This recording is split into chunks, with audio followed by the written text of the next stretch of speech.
Hey, thanks for tuning into this service from Pastor Skip, and it's going to be a little bit different than a normal weekend. Each weekend, obviously, we spend time in God's Word, about 45 minutes of teaching. Well, each year we set aside a weekend to focus on Love Bomb and how we can serve and love people that are being affected by terrorism across the world. And that's exactly what we're doing this weekend. So in this video, you'll see Pastor Skip, Pastor Nate, and Lenya, who started Reload Love, talking about our 2024 efforts to bring relief to those who have been affected by terrorism in Israel and Israel's neighbors. So I hope that this is a powerful service for you. I hope that you get a lot from this, and you'll also see an opportunity to give towards Reload Love. Of course, you can always do that throughout the year, reloadlove.com, but I hope you enjoy this message. We call this weekend the Love Bomb Weekend, and this is something that we do as a church every single year. It's near and dear to our hearts, and in a moment, we're going to have an opportunity to partner with God and to give generously to those who are hurting. But first, we're going to get a chance to hear about what we're giving to this year. You saw some of it in that video. We're going to share with you some stories. We're going to share with you specifically what we're giving to. As most of you know, in December, Pastor Skip and Lenya were invited by Joel Rosenberg to be a part of a special delegation to Israel so they could see firsthand the situation that was unfolding in Israel. And what they saw could only be described as heart-wrenching.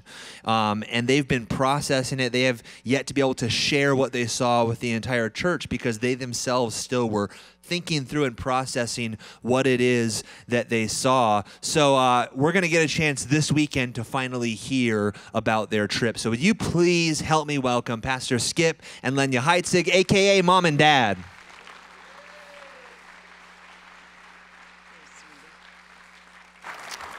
So good. Thank you guys for doing this today, for unpacking all of the things that you saw. You know, we've had a chance to do this twice. And up until last night, I really hadn't even had a chance to hear about the trip that you guys took to Israel. So it's a special Sunday. Yeah, it was sort of a last-minute ask to go all the way across the world to Israel. We've been to Israel before, but of course, this is much different. And I always wanted to download this with the church and tell them what happened, but we were still, it was such a blitz moment, and then Christmas came and etc. But I thought, well, we have to go for the right opportunity. It's so good. So, hey, before we get into all these questions, Mom, briefly share with us, for those who might be new to the church or might not know, what is Reload Love? What is the Love Bomb? Why do we do this? What's going on? Okay, well, about 10 years ago, I was in the shower. Best ideas come in the shower. Take them more often. I tell my son that. He doesn't listen.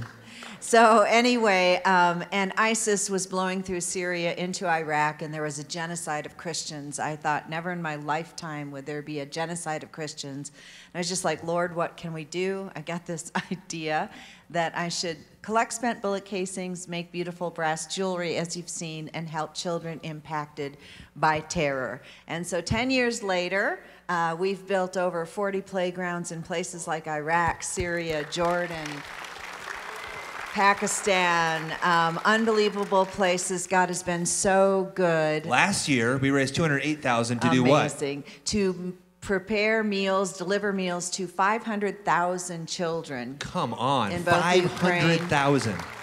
And Uganda. Yeah, unbelievable. It's incredible, and I love the heart behind this ministry. It's super simple. Bullets and babies don't mix. That's right.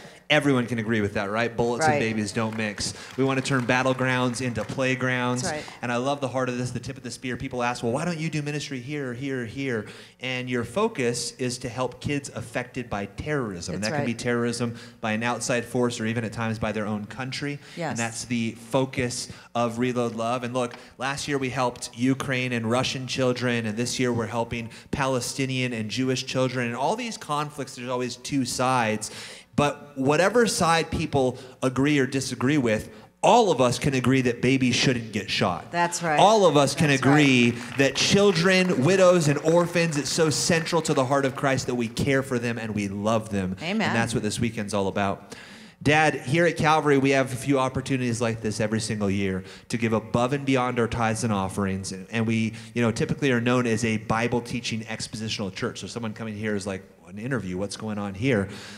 We do this for Love Bomb. We do a giving and offering for Thanksgiving pickup party, Love Week, Freedom Celebration, and occasionally when natural disasters or other tragedies occur. Why is it important for us to do things like this? We think it's important as a Bible church to be a voice for the voiceless, to be able to speak out and help those who couldn't help themselves, especially in the name of Jesus, and especially as Christ followers. Jesus, I think, gave the world permission to judge us when he said, "By this shall all men know you are my disciples, by the love you show one for another." It's one thing to say, "I love you." It's another thing to step up and actually love people. He didn't give us the permission to judge the world. He gave the world permission to judge us. Yeah. So good. And there's this great story about Tertullian writing about the early church, and he's writing about the fact that the Roman government sent spies into different church congregations to listen to the sermons, because the idea was that these Christians are subverting the Roman government,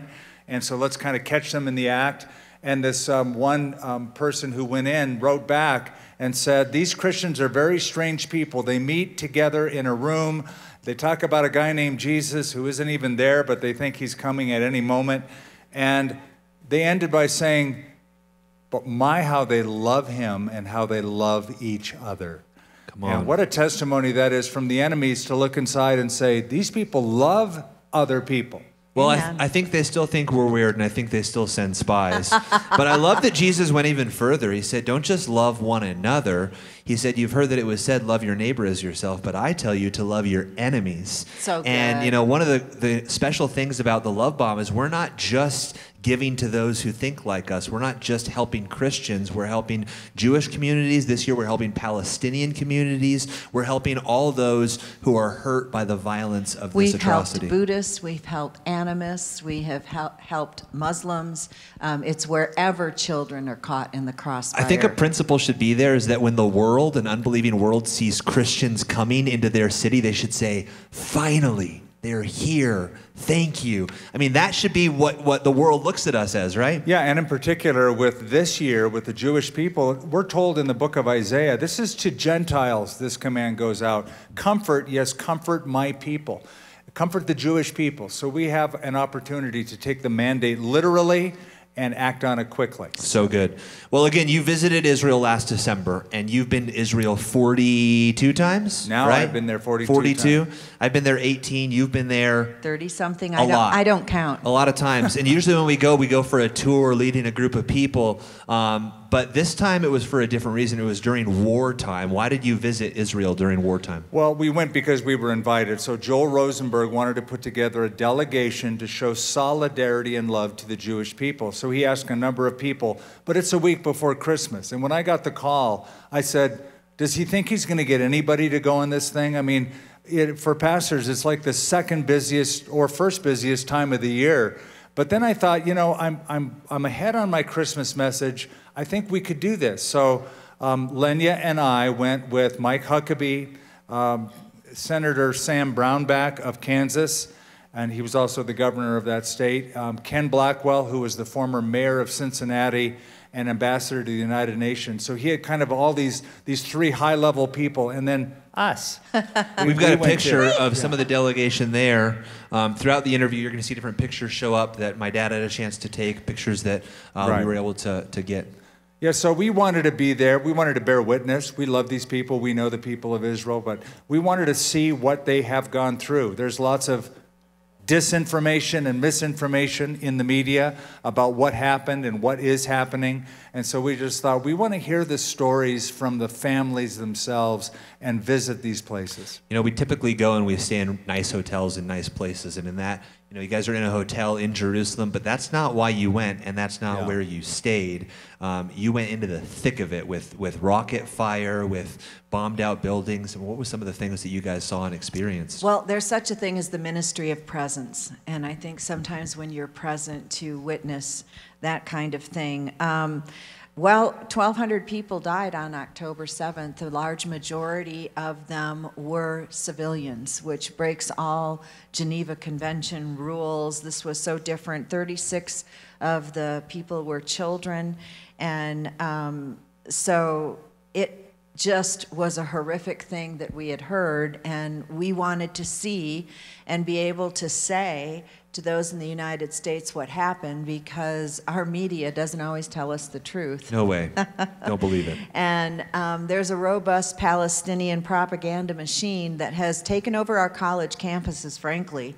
I'm shocked to see kids of our nation, you know, chanting from the river to the sea. Really quick, what does that mean? People who hear that from the river to the sea. So the river to the sea is a Palestinian chant. It means from the Jordan River to the Mediterranean Sea. That is the eastern and western borders of the Jewish state of Israel. To say from the river to the sea is a way of saying eradicate all the Jews from the Middle East. It's a call for genocide. It's a call for genocide of the Jewish state in particular. That's happened before, by the way. You know, it's interesting. It's happened before, and I feel like a lot of people in history have called for that. And that's part of Satan's plan. That's why we call this a satanic attack. You know, Satan said, was told by God in the garden that the seed of the woman will crush your head. And from that point, Satan sought to destroy the seed of the woman, which was the Jewish people. It happened, you know, with Moses and the Jewish people with Pharaoh. It happened with Herod and trying to destroy all the firstborn children of Israel. Hitler did it. So this isn't a new strategy of Satan. He's always It's not just wanted a to battle do. of good and evil. It's a satanic, demonic thing that is being fought. And frankly, people lied about the Holocaust, and people are believing falsehoods now that this didn't happen. We'll talk about that later a little bit. And, you know, even saying that the women were not raped. And, but when you see women, dead women whose hip carriage has been crushed from being raped, or their legs in unnatural broken positions, there is no denying that it happened, and yet there are people out there denying it. Yeah. We wanted to go and be there firsthand and give a report. Yeah, it's sobering to think about this. And again, some of the stories you're going to hear today, some of the videos and pictures, they are graphic, and we felt that it was important to show you what really happened. You know, these families are experiencing it, and I think one of the best ways we can be empathetic is to feel and see what they see and what they feel. But just a warning, if you have kids and you feel like that's going to be disturbing for them at different times, feel free to cover their eyes or cover their ears. Again, these were attacks not on military installations. These were attacks on peaceful communities. Some of the places that were hit the most were kibbutz, which we're going to hear about a little bit later on. But these are peaceful farming communities who don't want war. They don't want to fight. If anything, they want peace with Gaza. Well, you guys were there. There was even rocket attacks that were happening in the city while you were there. In Tel Aviv. So for years, rockets have been sent from Hamas territory, from Gaza, into Israel. And they're not really aiming at anything. They're just hoping it will hit homes or neighborhoods and kill people. That's the idea. So when we were in Tel Aviv, there were 7 rockets shot. We saw them. We saw the video of them, Iron Dome, shooting them out of the sky right over our heads. Crazy. What did you guys do in Israel? What was the purpose of the delegation while you were there? Well, to meet with families, to talk to those whose family members are hostages on the other side in Gaza. Also to meet with government officials like Danny Danon, who's with Israel's government, Gidon Sar, who's the Security Council member and minister, and to get a briefing from them, from the IDF, when we were in these villages like Sderot and Kfar Aza, these kibbutzim. This photo here, we're actually in what is like the Pentagon. What is the name? It's called the Kiryat, and it's the Pentagon of Israel in Tel Aviv. Yeah. Some of our members were meeting Benjamin Netanyahu Right. that day, and so we were getting briefings from the head of their communications, Right. that were telling us, look, This is what happened. Yes. This is what should happen. This is Right. what we want you to bring back. Wow. Now that's cool. That's exciting you got to do that. But I think that's not where I would say a lot of the meat was. you guys had an opportunity not just to meet with political leaders, but to meet with hostage families and, Right. and families of those who lost loved ones. And you heard some incredible stories. Any in particular that stand out to you while you were there? Well, you're right. This is not like a tour to Israel. Those are happy. This was a very mournful kind of a thing, where the mourning was palpable in Israel. You could feel it nationally. Everybody was sad. Everybody knows somebody who was killed or taken hostage. I mean, it's a small country, relatively speaking. You can fit Israel in New Mexico 12 times. Wow. It's a small country. And So do you remember 9/11, how you felt and how shocking that was? Well, imagine if you lived in New York and 9/11 happened, not in New Mexico, such a small country. Everybody felt violated, stunned. They were embarrassed. They were shocked. But also, one of our drivers said that he felt like the nation was kind of at a civil war moment, in the sense, kind of like red states, blue states, Trump and Biden, and how polarized we have become as a nation. But they were all saying, no, now we're done, we're unified, no to Hamas. It's been years of rocket fire. Yeah. We don't want our troops to come home until this has been eradicated. Right, nothing like an attack to bring the country together, right? I mean, think of the solidarity we felt after 9/11. An attack of civilians. Israel feels that as a nation right now. I mean, just as we would. I mean, just imagine, it's one thing to hear people's stories, but we talk about feeling empathy. Imagine if we got reports that you had cartel members storming across the border and they had murdered 1,200 people and they had taken over 300 hostages, women and children, into tunnels in Mexico. Imagine how you would feel. Imagine how the country would feel. Imagine the resolve and the response that we would have to something like that. And that's what these people are going through. It's hard to really fathom what they're experiencing. And can I just say, you know, we say Hamas like it's just the terrorists, but actually the Palestinians voted them into office. They have supported them. What was shocking when we visited one of the kibbutz is after the carnage, dead bodies are still there. Hamas is still in control of the area. Many civilians came across and looted the homes that had been bombed out or where dead bodies were. And so there's some culpability for the citizens of Gaza as well. And just keep something in mind with this whole Gaza thing where people say, well, Israel's occupying that territory. Israel pulled out, deoccupied that territory and gave it all under Palestinian authority. Rule. Everything. They forced their own citizens out of the area to Israel, so that since 2005, it has been completely owned and operated by Gaza. Now, I want to say, too, that doesn't make it any more acceptable or less heartbreaking to hear that Palestinian children are getting killed as well. And a big part of our goal and focus this year is to help Israel and her neighbors. The funds we're collecting are to help Jewish, Messianic, and Palestinian children who are affected in the crossfires of terrorism. Yes. Because as Christians, our heart breaks for anyone who is innocent, who is being hurt or being mistreated. Amen. You know, in this, you could have made a phone call or a video call. I look at this, I'm like, man, a week before Christmas, get a Skype call to see what's happening. Get a phone call. Why was it so important to go in person? You know, I lived on a kibbutz years ago in the 70s, so I remember what a great experience I had. Here's a peace-loving community, and it was such a joyful time to go back to a kibbutz that had been affected, and few of them have. Several of them were in the area, as well as the city we're going to talk about. I wanted to hear the reports from the people who lived there, and I wanted to show solidarity to them. You know, we heard from so many people, probably everyone there. Thank you, thank you. You didn't have to come. Thank you for coming now. This means so much to us. Please hear our story, and please tell our story to your people. Again, it's that ministry of presence. The other thing that's different from all the other times is we traveled in armored vehicles. We had to wear bulletproof vests, and was recommended we wore helmets, but who wants helmet hair? If you're going to take people who don't want to get shot in the head. Right, I know it's bad.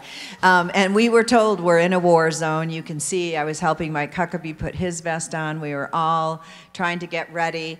And while we were there, you could hear bombs, artillery, and bullets. And I got to tell you, I flinch. a really, like a cartoon character flinch. And at one point, one of the IDF officers turned to me and he said, "You don't have to be afraid. Those are our bombs." And I'm like, you know what?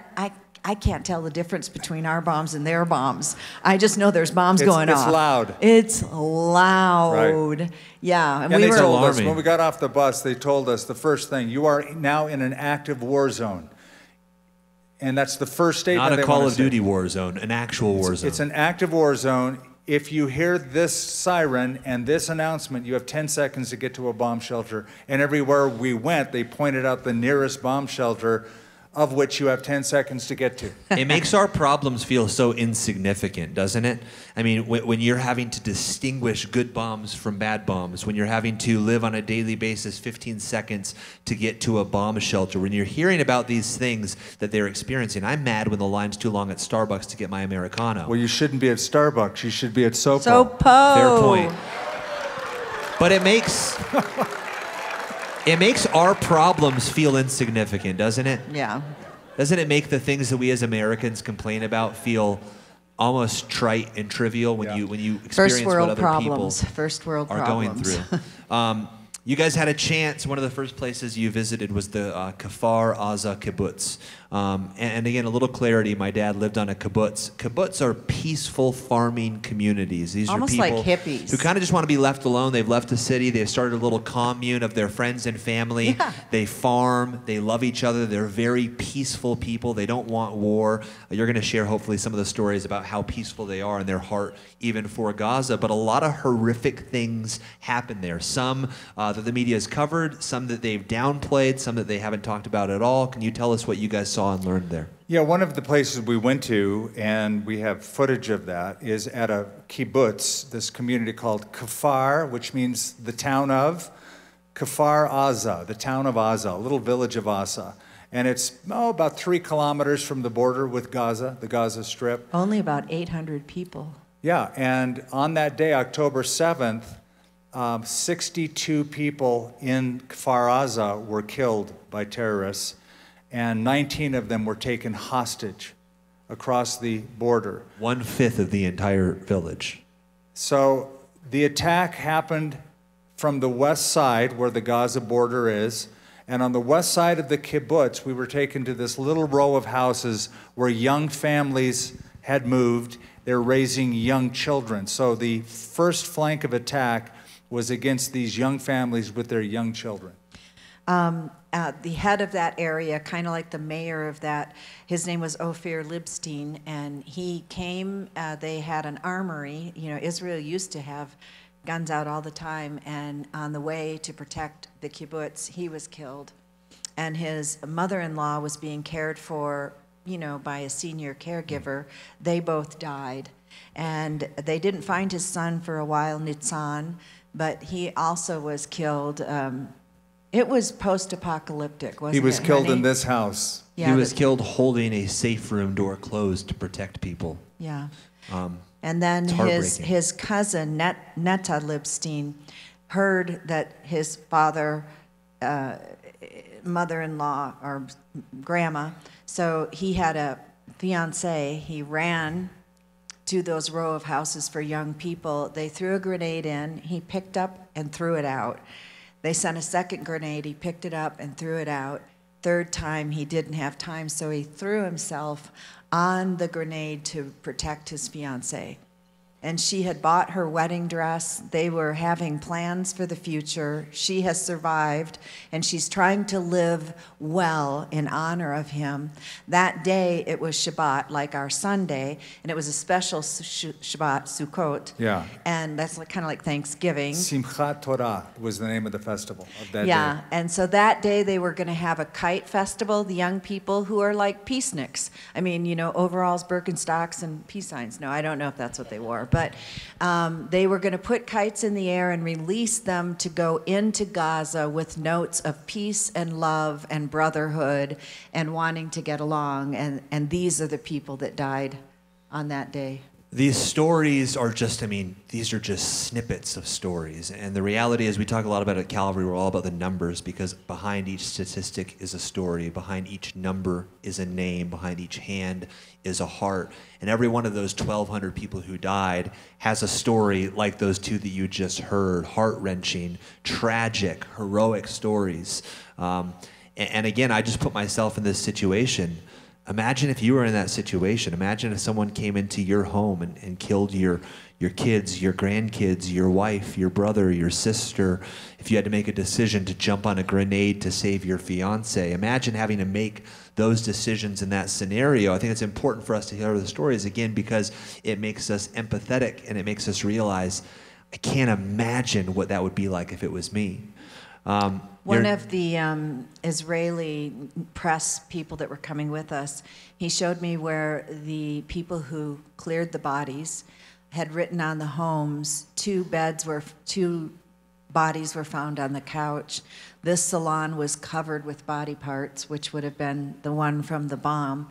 And the people who collected these bodies were the Orthodox group of people that handle bodies religiously, not just medically, so that they were honoring them, covering them, doing all the things. And even those people are traumatized because they've never had to come in and recover, such chaos of beheaded, maimed people.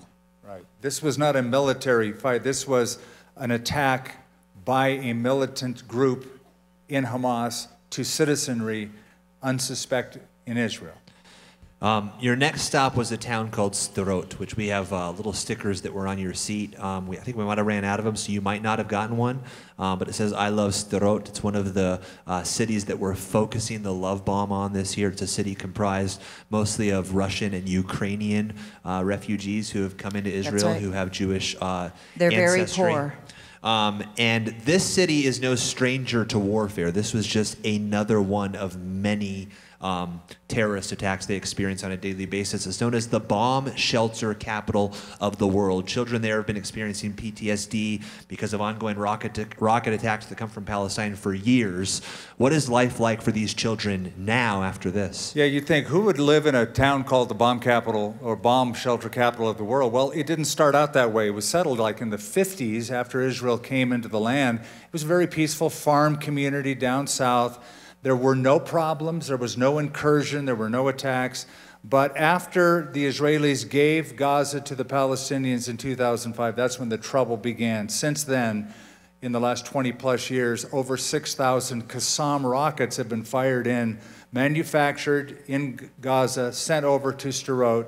So people who live there now have to cope with that kind of firepower. What does that look like practically, though, for the people on an individual level? They have 15 seconds to find a bomb shelter. There's bomb shelters everywhere. Yeah. And in fact, there's bomb fragments everywhere. They have them all over on shelves all through the town where they have collected, and they have them out so people remember every day, this is where you live. But we had the privilege of meeting the head of security in that region, a female, and she had said that there were 36,000 people in Sderot, 30,000 have been displaced, and in other parts of the country, but 6,000 stayed. They were either old, they had pets, or they were determined, not on my watch, my city's not falling, we are going to stand here, hold the fort, and so there were some very courageous people as well. Speaking of courageous, you were able to hear the story about the Suissa family. Yes. And I want to say one of the things, she's going to share this story, one of the things that's most remarkable to me is the person who stepped up to try to help and save them was not a Jewish person. It was a Muslim Bedouin Arab who stepped in and tried to save this family and was also killed. Can you share that story? Yeah. So the Suissa family, on that morning when the alarms, the sirens went off, as normal people would go for shelters, but this time there were terrorists on the streets, which they were not expecting. And their children were so traumatized by that, they said, well, we'll just get in the car and we'll drive out of town. We'll be okay.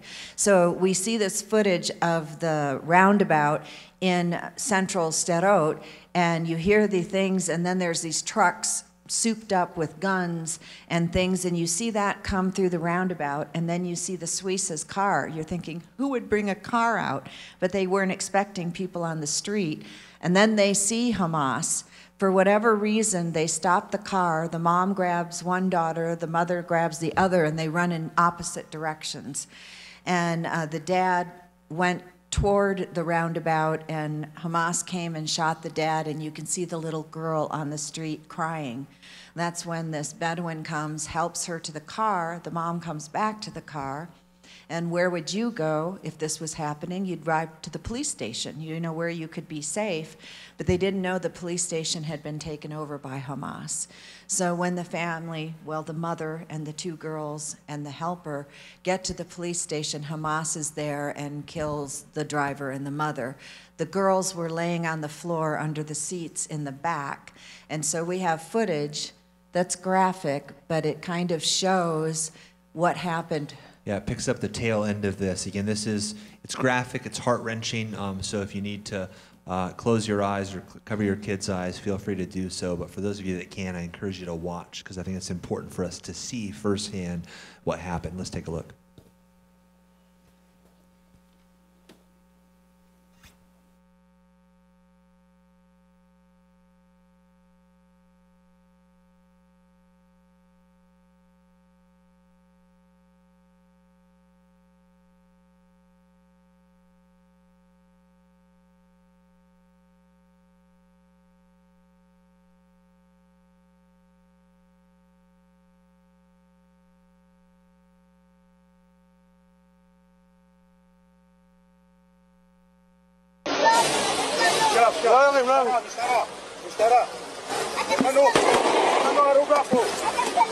כן, חמודה, כן. אנחנו ניקח אתכם. בואי. אז בסדר, אני איתך.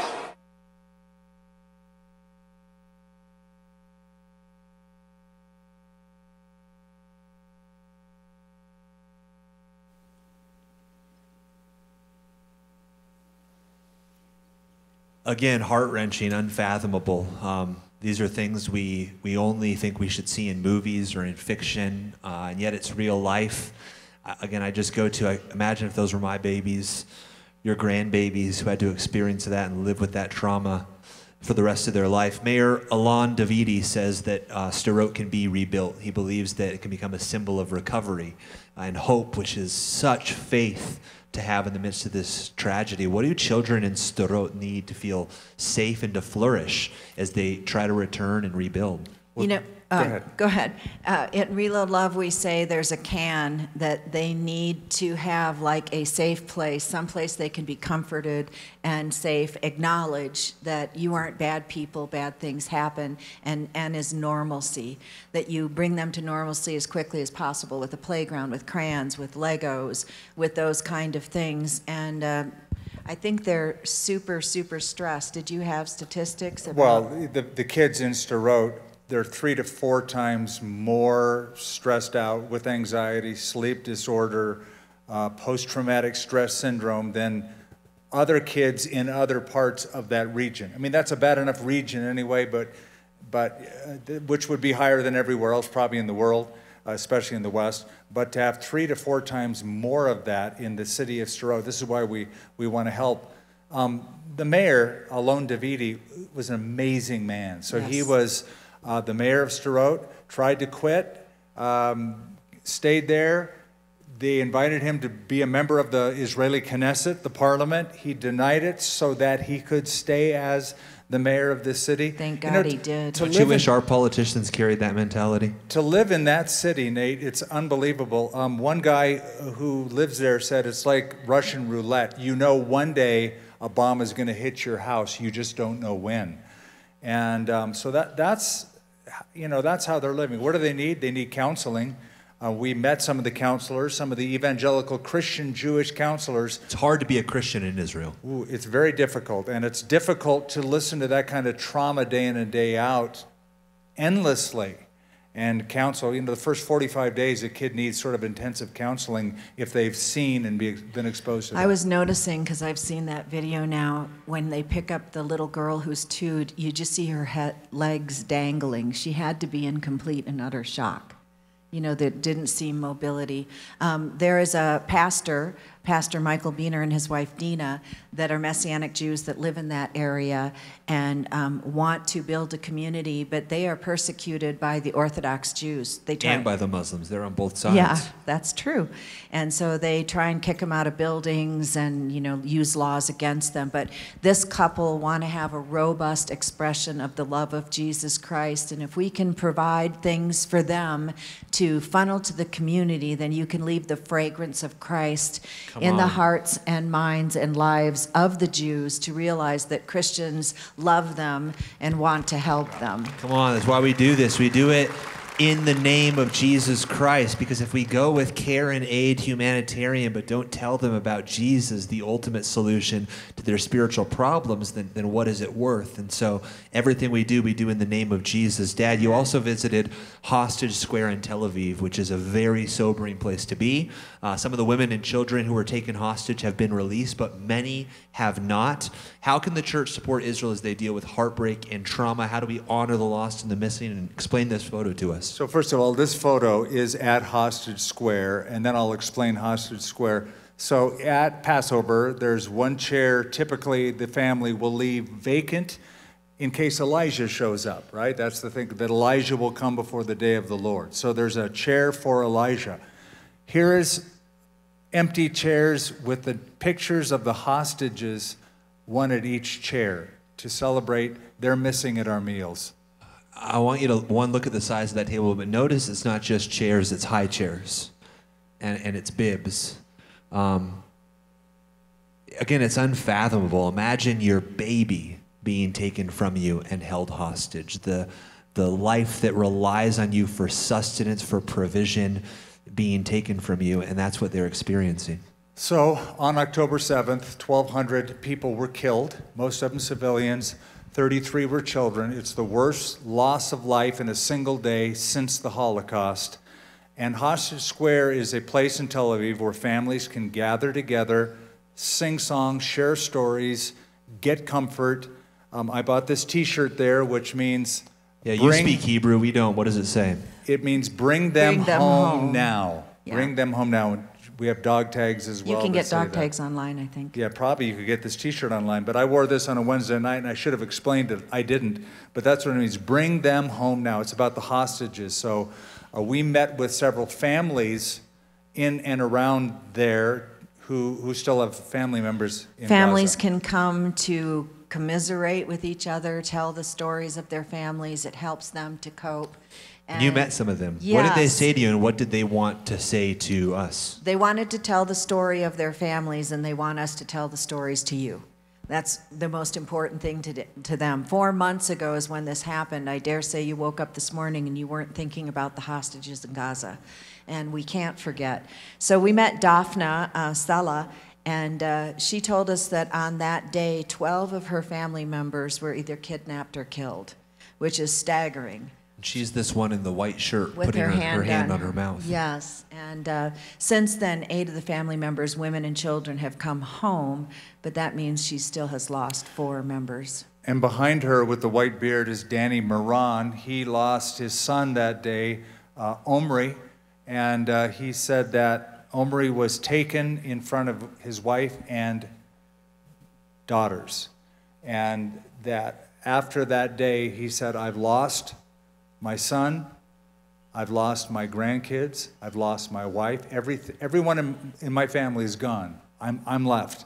My whole world caved in that day. And he was telling the story to us as a delegation. We also have a video from a man that you all were able to talk to who also experienced significant loss and has a message that I think we should all hear. So let's take a look at that video.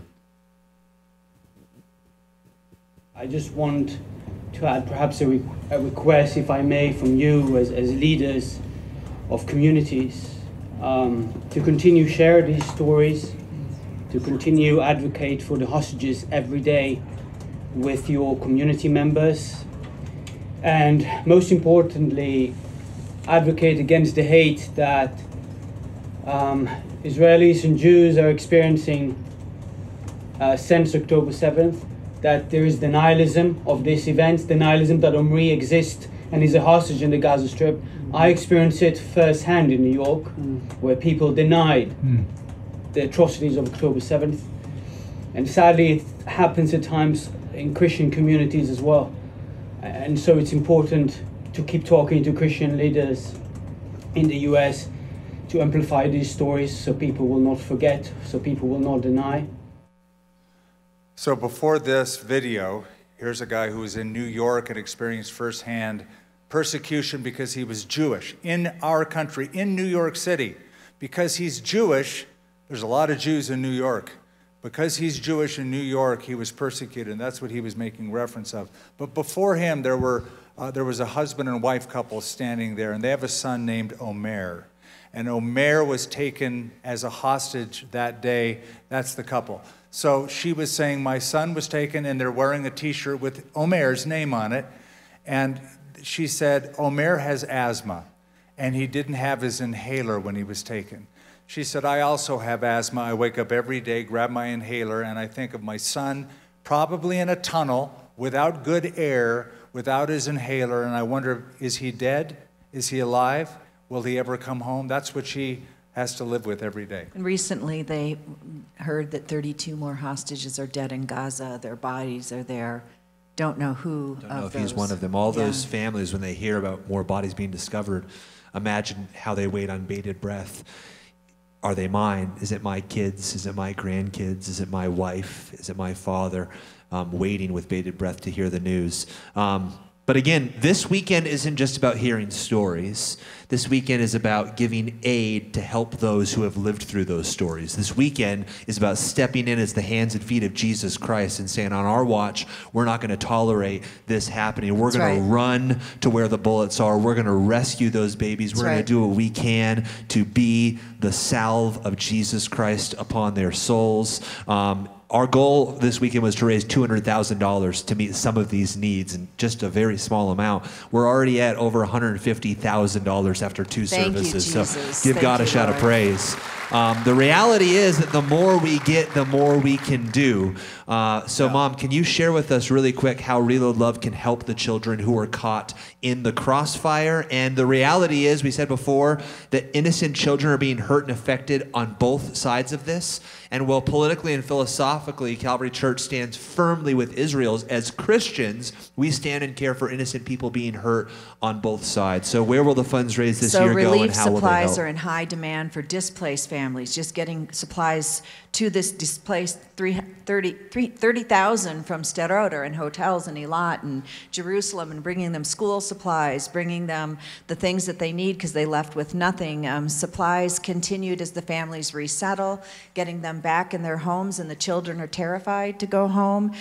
Their schools, they call them kindergarten. Those are preschools there. Many of them need to be redone, refurbished.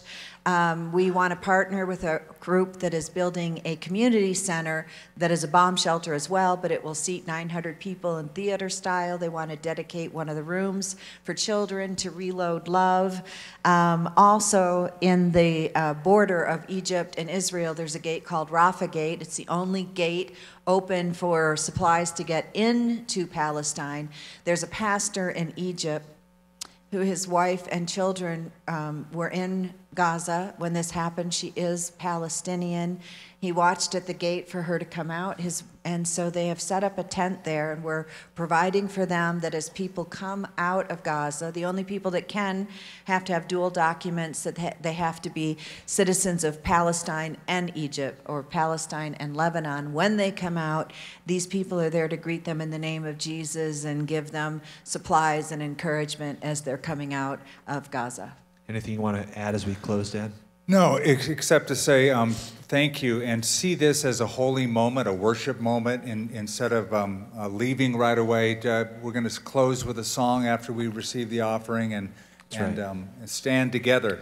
Well, I hope that you were encouraged to mimic the heart of Jesus, to show love not only to those who love us, but show love even to those who are enemies of us.